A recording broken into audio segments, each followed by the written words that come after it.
Tafiakatra ambony dia ambony ny vola voaka ny fanjakana malagasy amin'ny fampiodinana ireo milina mandeha amin'ny solika mavesatra ao Mandroseza. Raha ny tatitra nataon'ny Olivier Jean-Baptiste, ministry ny angovo sy ny akoranafo androany alatsinainy tetsy alarobia, dia tafakatra hatrany amin'ny 7 miliara ariary ny vola piodinana ny vondrona mpiara-herinaratra mandeha amin'ny solika ao Mandroseza, izany hoe mitentina hatrany amin'ny 14 miliara ariary mandritra ny 2 volana izay vinavinaina ampiasana azy mandra-piavin'ny orana. Nanambaha mony tena ny fahefa-miezaka Andrirama amin'ny fandanjalanjana ny fampiasana ny herinaratra ka raha misy sirika tsy ampiodinana ireo milina ireo dia ho ajanona.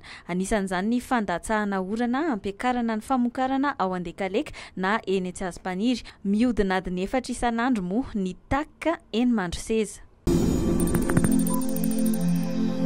Tsy misy hofaina ireo fiarabe rehetra ampiasain'ny fanjakana hitaterana rano eto Antananarivo sy ny manodidina fa avy amin'ireo malala-tanana ka manome tatsoroka ny fitondram-panjakana avokoa raha voalaza ny centre opérationnel rano. Ankoatra ny fiarabe ny fanjakana izay fanana Andrirama, ny faritra ary ny commune mantsy dia misy ihany koa ny fiarabe ny orinasa tsy miankina mitatitra rano hamelona ireo takin-drano miisa 480 amin'ireo fokontany eto Antananarivo. Rano mandina ny 900 metatra toratelo isan'andro no notaterin'ireo fiarabe ampiasain'ny fanjakana ho an'ny siniben-drano manerana Antananarivo sy ny manodidina nanomboka ny 7 oktobra, andro nametrahana ny centre opérationnel rano ka hatramin'ny 13 oktobra.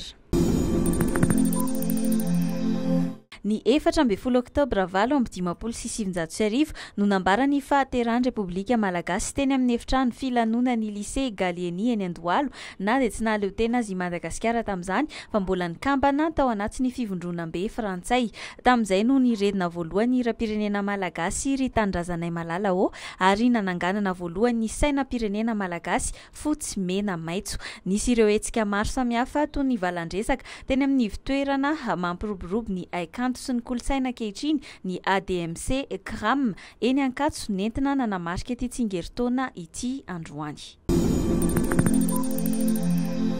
I Clara Michel Nala Andrianambony, sekretera jeneraly ny commune Antananarivo renivohitra, no mandrindra ny fampandehanan-draharaha ankapobeny eto amin'ny commune raha ny nambaran-taleny serasera eo anivon'ny commune. Mandra-piandry izay olona ho tendrena hitantana vonjomaika ny tanàna. Isan'ireo kandida hifaninana ao fidino be ny tanàna i Arilara Ramanantsoa izay filohan'ny delegasiona manokana ka tsy afaka nitazona izany andraikitra izany. Taoriany namoahany vao miera mahaleo tena misahana ny fifidianana ny lisitra ireo kandida amin'ny fifidianana be ny tanàna.